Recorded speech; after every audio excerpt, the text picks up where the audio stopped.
President Donald Trump has repeatedly claimed that other countries have been in #X00201C, ripping off in #X00201D, the United States for years, despite American growth rates that have been the envy of the developed world.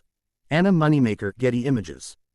President Donald Trump has repeatedly claimed that other countries have been ripping off the United States for years, despite American growth rates that have been the envy of the developed world. Anna Moneymaker, Getty Images. More. Yahoo is using AI to generate takeaways from this article. This means the info may not always match what's in the article. Reporting mistakes helps us improve the experience.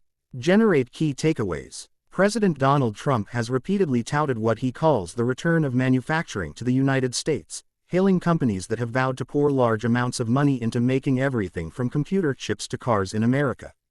But announcements are easy to make. In the long term, why would companies in other countries decide to invest in the U.S., which has upended the global economic order in just weeks? The United States moved from a stable economy, a trusted partner in trade agreements and global security, to a source of confusion and doubt in mere weeks after Trump assumed office on January 20.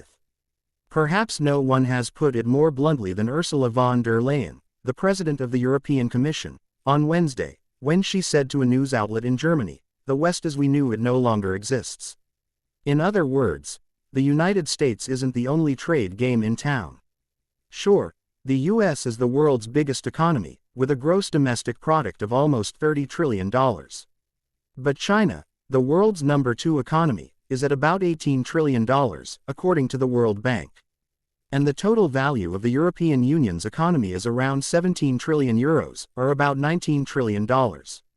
We have 166 members in the organization. U.S. trade is 13% of world trade.